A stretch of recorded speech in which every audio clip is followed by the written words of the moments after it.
welcome back to the channel. I'm Rachel. I'm Connor. And that's baby Logan in there. Today we're doing a whole recap of our birth story. Yeah, answering some questions that we came up with ourselves to kind of give you guys a better idea of what we went through and why we chose that route. And some are more common questions that we were asked just since having birth.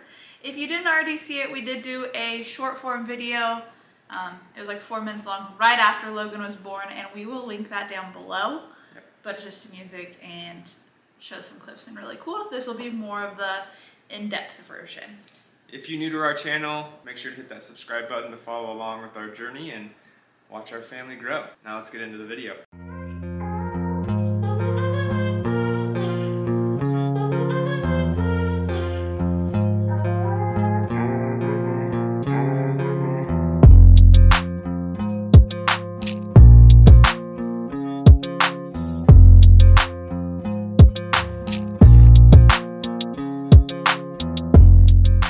So for those of you that don't know, we did a home birth.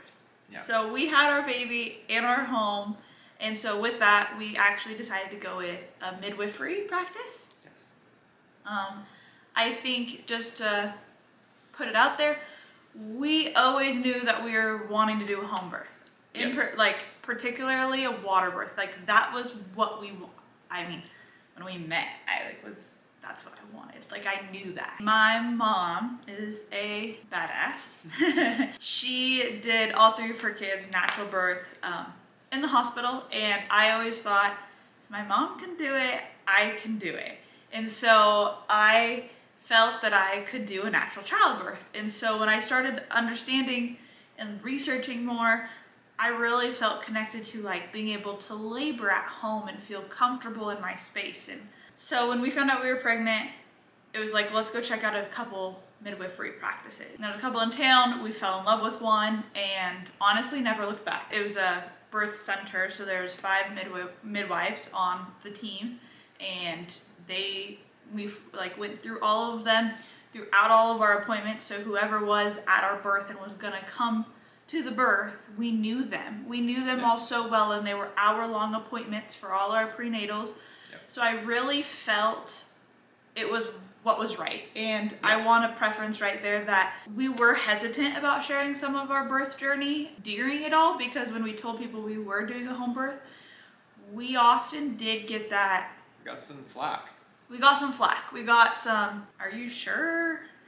Yeah. Is that safe? And that's fine. That all comes from a place where of love, and people just didn't really understand what we were doing, and that it used to be the only way that birth happened, but now it's pretty uncommon. No, it's very much so less common now. I know during COVID there was a huge spike of people having home births because not everybody was able to go into the hospital with their loved ones. Right. So there was a big spike with that, but I just want to say now, it was ultimately, I can 100% say, the right decision.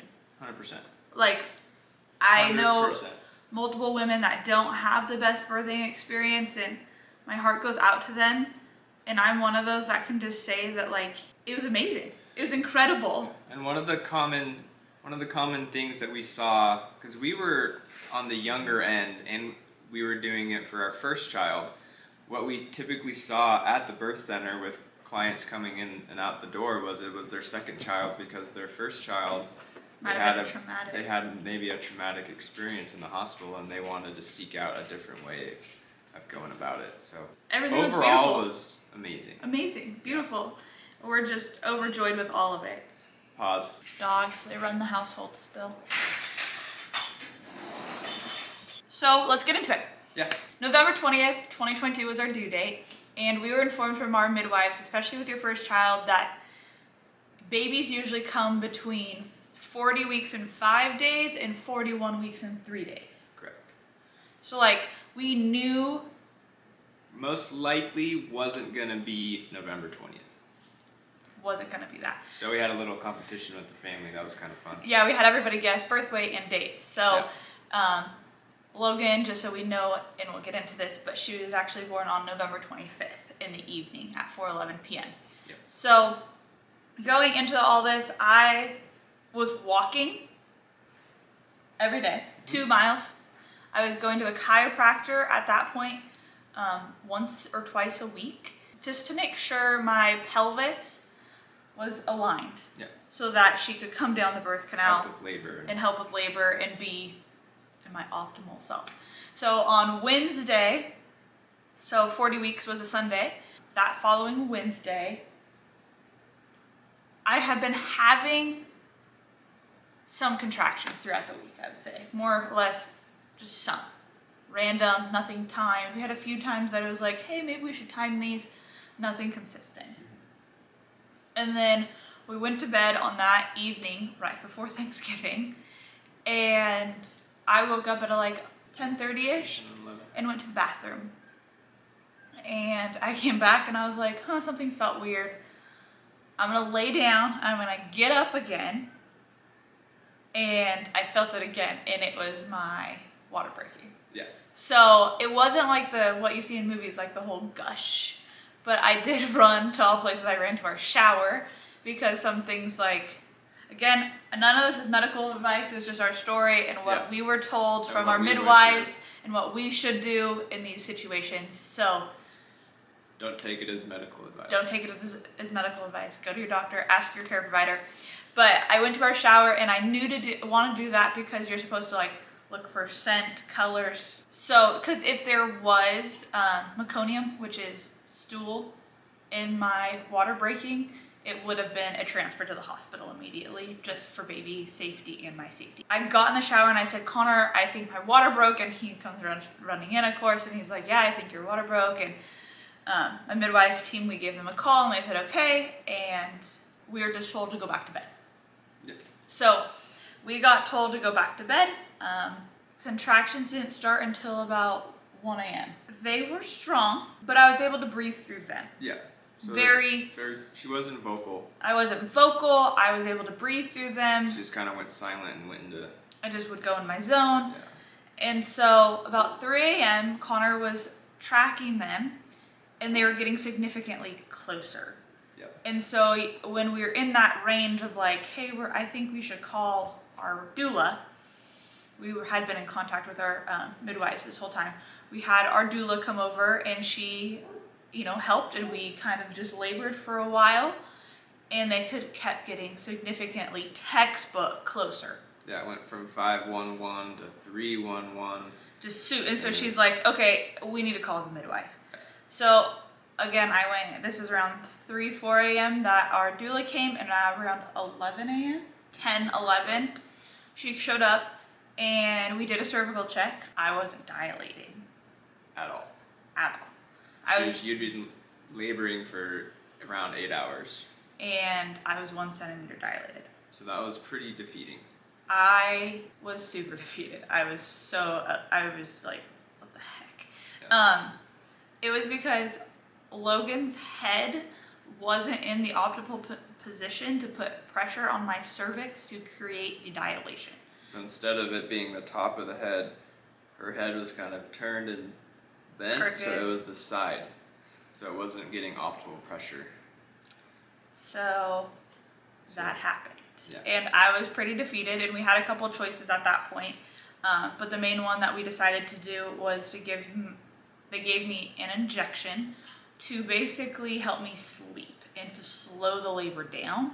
Yeah. Basically kind of reset. And that's exactly what it did. So they gave me the shot. You were able to take the shot because you weren't in active labor. Because I wasn't in active labor, because I was in this beginning phase. So they gave me the shot.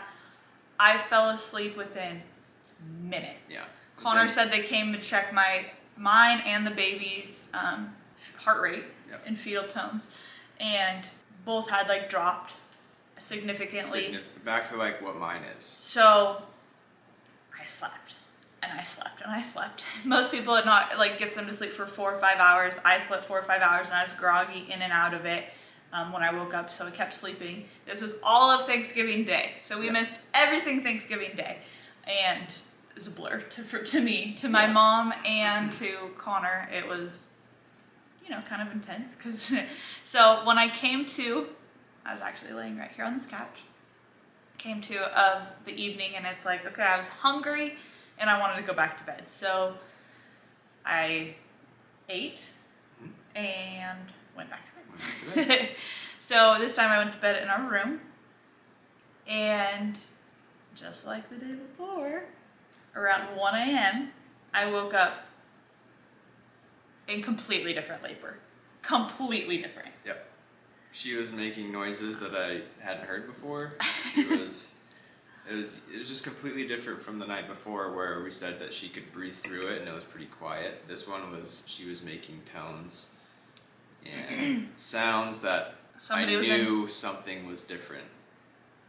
And I felt most comfortable in the shower. Yeah. And I kept telling Connor, because mentally I was pretty defeated from the day before, of just like, I don't want to have anybody come and me not being dilated. So I labored till 3:30. Till a good 2 hours by myself in the shower. Yeah. And I would get out of the shower and like kind of wander around and be like, nope, it's better in the shower. So then I'd go back to the shower. And so Connor kept asking, should I call the doula? Should I call the doula? And I just called her. I kept saying, no, not yet. I was like, this is completely different. I'm just going to make the executive decision. So he called her, she listened on the phone, and she was like, yeah, I'm coming. Yeah, I'll be there as soon as possible. So she came, and we, labored in different positions. She had me do quite a bit of different things. To try and help move the baby. To help move the baby. So technically the baby was in an OP position. Quick Google search. So I can explain better. OP baby. So that's what Logan was. So she was way back there. Yeah. Way back here. And so by the time our doula was here and we labored and she was having me do like the headstand things, and they were doing different things in our room on the bed to get her to move, getting me to nap and eat. And we labored for a good while. Yeah. And around 9 again, yep, we called the midwives, and they showed up around 11. Yep. And keep going. So they showed up around 11, and I was in the shower because I wanted to labor a lot in the shower. I was really nervous, and at this point I was in the shower saying things like, if I'm not dilated, I'm ready to go to the hospital, like I'm done, this is awful, like absolutely done. And so I got out of the shower. Oh, Bear. Whoa. Wow, Bear. Jeez, buddy. So where was I? So I got out of the shower, and it was time for my second cervical check, and I was 6 to 7 centimeters dilated. For those of you that don't know, you have to get to 10. And I immediately, we just had a conversation with our doula about this. Immediately my mindset switched. Like, we're doing this. No turning back. There's no turning back. There's nothing we can do. At that point, you're in active labor, so you can't take the medicine again. Active labor. It's go time. It's go time.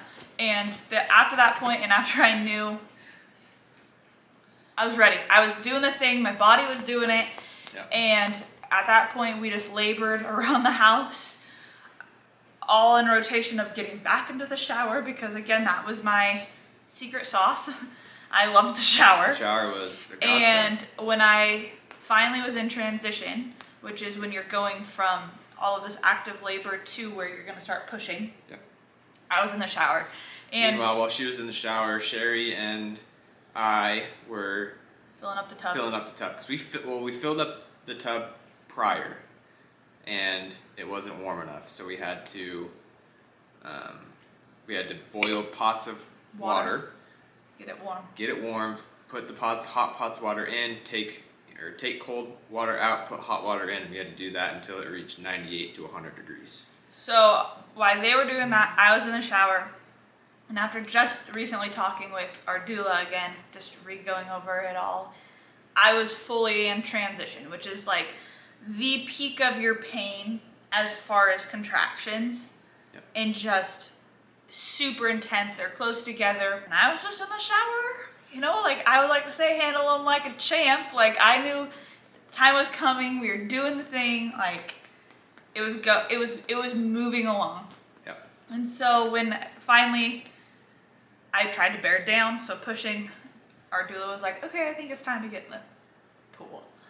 And as soon as I got in the pool, it really helps. I shouldn't say take away pain, but it kind of mitigate it, I guess, in some ways mentally, because of the... It releases a special, forget what exactly endorphin. It is, but once the water touches your skin or you're submerged in water, it releases an endorphin. So helps relax. But once I was in the pool, a little bit of time passed and I started feeling it was time to push. And, you know, between my midwives, 2 of them were here at that time because you have to have 2 midwives present at the birth. One for you, one for the baby. And so both of them were now here, and with the doula, you know, they were telling me, you know, how we're gonna breathe through them, and they were coaching me on which positions to be in, and we were changing positions, you know, my knees in versus my knees out, versus being on my knees, versus just all different positions to help bring baby down. And something really cool that I was in such a daze, so I probably didn't notice as much, but everybody else in the room could. Because the baby was in an OP position, something cool that everybody in the room could see is when they would check for fetal tones of the baby, so her heart rate, it was moving. It kept getting deeper. It kept getting deeper and changing lower into where... a really good sign. She was in optimal position to deliver. Yeah. So that was something really, really cool for everybody to see. And so at that point, it was go time, like I said. So they were just having me do it, and they were telling me how to push, and nothing was textbook that day. Yeah. Contractions usually do slow down once you are at pushing. But sometimes they were like a minute apart. But they were like... Sometimes they were 5 minutes apart. So spaced out, nothing... Yeah, I didn't know, so like I would push and then I'd sleep. Yeah. But at that point, something that they gave me, recommend for 100%. Anybody, and they can do it in the hospital and they can do it at home, is our doula brought I guess we used a towel. Yeah. And I would tie a knot on each end. And I would hold it and she would hold the other end. Yeah, and we did that in all different positions. And as you see in the progression of, you know, I was on my back, I was on my side, and the baby was finally, when she came at the very end, I was on my hands and knees facing my arms were on the pool. And her head just kept coming out, crowning, the ring of fire, and going back in. And we kept saying, it burns. Yep. Oh, no, it doesn't. Oh, and so that happened quite a bit, and it can be getting over that hump, especially with first babies. And finally, they were like, okay, keep pushing, keep pushing, keep pushing. And then the midwife was like, okay, now grab your baby. And I always told Connor, like, I was working on the head, and then I was grabbing my baby. Like, wasn't the shoulders there? Wasn't so everything happened so quick, and something really we think is just so magical. Like when a baby's birthed in water, in our circumstance, she was birthed behind me. She can stay under the water, and they passed her through my legs and then up. So I grabbed her and brought her to my chest. So and like it was such a gentle transition. She had no idea what happened. She was just sitting there wide-eyed, you know, looking around while the midwives were trying to stimulate her, you know, rubbing her back, clearing out her nose and everything like that. And then it took, what, 20 seconds or so, and then she finally had that first cough. Yeah. And then she was there. And then she never really cried. She never really cried.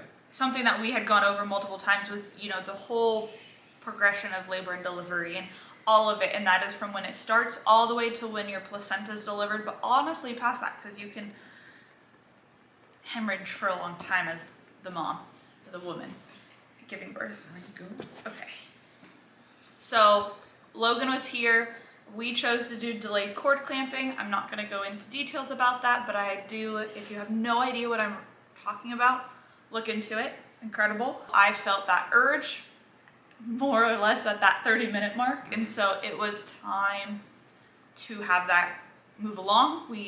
Connor cut the cord and took Logan and did skin to skin and walked away, and then at that point I worked with my midwives to deliver the placenta, It did take a little bit of time. There was a little bit more blood than my midwives like to see, so they did give me a small vial shot of Pitocin just to speed that along. Yep. And then right after they gave me that, placenta came. And yeah, at that point it would get Rachel out of the pool, get us both into the bed to relax, and then they gave us what they call golden hour. So Connor and I and the baby just did our time while everybody out here cleaned up our house. Everything. Everything was cleaned. The pool, cleaned up everything. Wiped everything down. Back together, make sure everything was there, and they did their thing, and then they came in and checked vitals and weight, length, and did the whole thing for the birth certificate and all of that. So a few things to touch on is I did have a very long labor and delivery. The first day was 8 hours and the second day was 14, so 22 hours of labor. And you know, we did have if we want to call it that, a slight complication with not dilating, and that was mentally really hard. But going forward, what was the biggest thing that you felt like you've learned from it? Like labor and delivery, like just that time span of those. For us, it was like 2 days. I would say the biggest thing that I learned is to trust your gut and trust the process. Your body knows what to do. You don't need someone interfering and telling you to hurry it up or something. Your body, trust your body, trust the process. If there's complications, there's ways to deal with them. It's a very natural process if you let the body do its thing. Yeah, you can't interfere with something so primal like giving birth. It was just a very beautiful experience all around. Yeah, and I mean, I would definitely agree. Biggest thing is, you know, let my body do what it's meant to do. I think for me, there's a couple things. I had this like mentality that like I was gonna hurt everywhere, like during the contraction. It was just very localized to where if you're a woman, like where you'd have menstrual cramps, it's very low, it's not your entire stomach. That was mind-boggling to me. But then also so much of it's mental. And you know, I've heard from multiple people before giving birth, like it's the most painful thing you ever will do in your life. It's horrible. You're definitely gonna want pain medication, you know, like yada yada yada. Epidural. So like I heard that a lot, and I just kept saying to myself like, but it's such a mental thing. Like if I go in knowing it's gonna hurt and it's not gonna feel good. That's what I was gonna say. You prepared mentally and physically, because it is a physical event at the same time. Oh yeah, it's 100% a physical. My mom kept saying to us, I don't know if somebody wasn't fit if they'd be ready for this. Like it was a lot. 22 hours. I had a very long labor though, so like let's remember that. But it was so much of it to me was mental. And I felt like I said, I was in the shower before I got my second cervical check, and just, I was done. Like if they had told me it was only 4 or 5 centimeters dilated, or 4 or 3 or 2, I don't know what I would have done, but I possibly wouldn't have had a home birth. Like I was at that point. But I had also, to contradict that, is I had prepared myself. I also knew that when I was having these thoughts, I was nearing that point of transition. I'm not saying that childbirth doesn't hurt, but it's a completely different hurt than breaking your ankle or breaking your arm. Or that was something super big that I think I learned, that know that it's gonna hurt and it's not gonna feel good, but the reward is indescribable. Okay, any advice for expecting parents? We talked about this morning as well. I would say do your research. If you want to explore alternate routes, alternate ways of doing stuff, talk to people that have done it, or talk to people that are in the business. See how you react to their stories, see how you react to the processes that they go through and their practice, and if it's something that you want to do, we highly recommend it. And I have a few things off of this. So my number one advice is to educate yourself. I read books on births, like hospital births and home births, and interventions and what interventions are used in the hospital versus what's used in a home birth. So educate yourself. So if no matter what setting you're in, if they say they're gonna use the forceps, like I say that word, do you know what that means? Like I would hope that you and your partner are educated, so if words are thrown around, you know. And have that, just so you know. Like you don't have to be like, oh, we're not using that. No, you can absolutely use that, but just know what it means or what's the benefit of it, what's the risk of it. Just do your research in that aspect. Yeah. I personally knew I wanted to have a home birth, and I geeked out on home birth videos on YouTube. Yeah. So I had watched some birth videos as well, but I geeked out on the home birth ones. I wanted to know, I wanted to learn, I wanted to see how people's labors were going. So I just knew when it came time for me. My second thing of advice would be to get yourself a doula. Yes. I mentioned 100%. It earlier. It is just as beneficial for me as it was for Connor, and they will remind you to eat and to drink, and they'll make you food. My mom was here, so she took over the food part a lot, but our doula would communicate with my mom and say, hey, let's make Rachel food, or Rachel wants this, or let's do this. And I mean, she would follow me to the bathroom. She would follow me everywhere. Your shadow. She was my shadow. And I remember specifically at one point, our doula saying to Connor, hey, you need to go take a nap. Go lay down. Go lay down. Yeah. Because I'm trying to be tough and trying to be there, and it's a long, it can be a long haul, and it can be a lot. Totally. But also when you get your baby, it's right into no sleeping. So we went pretty much 48 hours with very, very little sleep into having a newborn baby with very little sleep going forward. So it's very important to, during the whole process, if you have someone reminding you to go take a 20-30 minute nap, go make sure you're hydrated, make sure you're eating, because as a guy, your energy can affect your wife. And if you are bound up and stressed out, that energy unknowingly is going to affect her and affect how things move forward and progress. So just something to keep in mind. I will say it to anybody that I ever meet from now on out.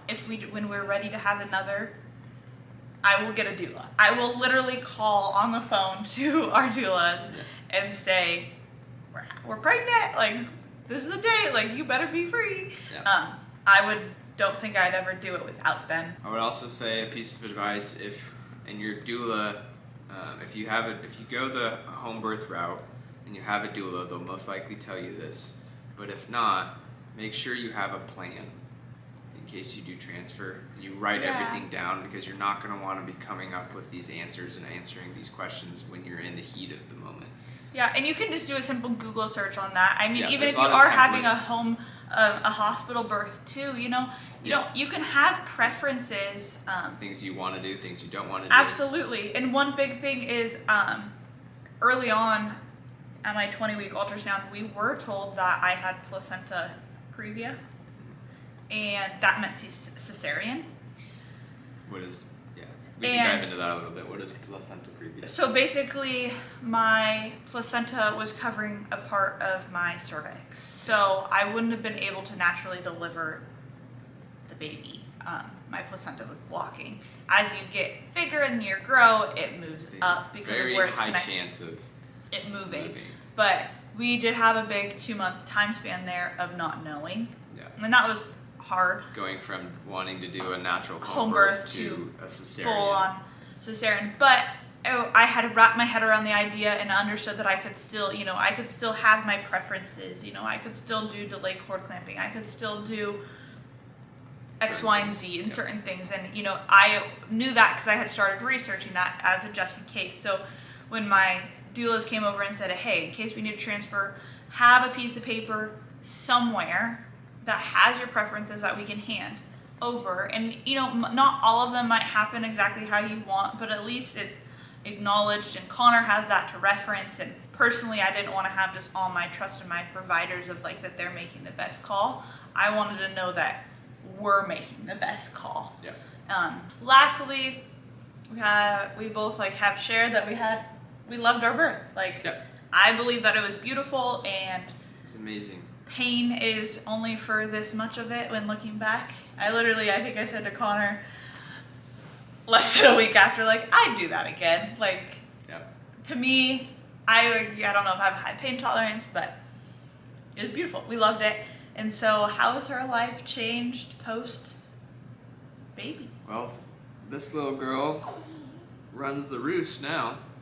Everything revolves around her. It's amazing in the fact that it's teaching us so much. Every day. Every day. It's teaching us to be disciplined in what we do and also efficient in what we do, because we don't have ample opportunities to get stuff done that we need to do. Say, like, we need to get a workout in. Say we need to clean the house, do the dishes, do something chore-wise. We need to do it in a certain time window. Otherwise, we're not going to be able to do it. Teaching us self-discipline and time.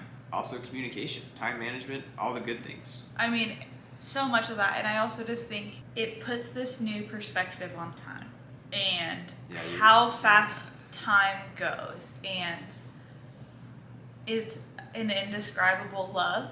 And I've said to Connor multiple times, like, it changed 100% my perspective towards my parents and the appreciation you have for them and how much they love you.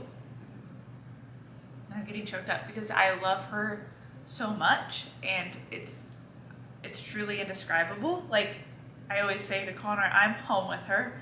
Connor went back to work, and it's just me and her all day, and like, I just sit and look at her. Like, I'm totally content, just she sleeps in her little bassinet, literally 2 feet away, and I like miss her. And I say it's like your heart's outside your body, and it literally is. And so, I guess with that being said, it's gonna change your life for the better in every way possible. And at times it can be super stressful, and at times you don't know how to calm your baby, and it's temporary. Yeah, day by day. Take it day by day, and just know that your time goes so fast. Like, the fact that she's already 2 months old, mind-boggling to me, and the fact that she's gained 4.5 pounds already is incredible, but it goes really fast. Well, that's our birth story. I hope you enjoyed. If you do have questions, leave comments. I would love to answer them. Maybe I'll do another video by myself and just kind of recap anything. I am pretty passionate about having home birth and breastfeeding and all the natural being a mom things. So leave a comment. Like this video if you enjoyed it, and make sure to subscribe to follow along. And we'll see you in the next video.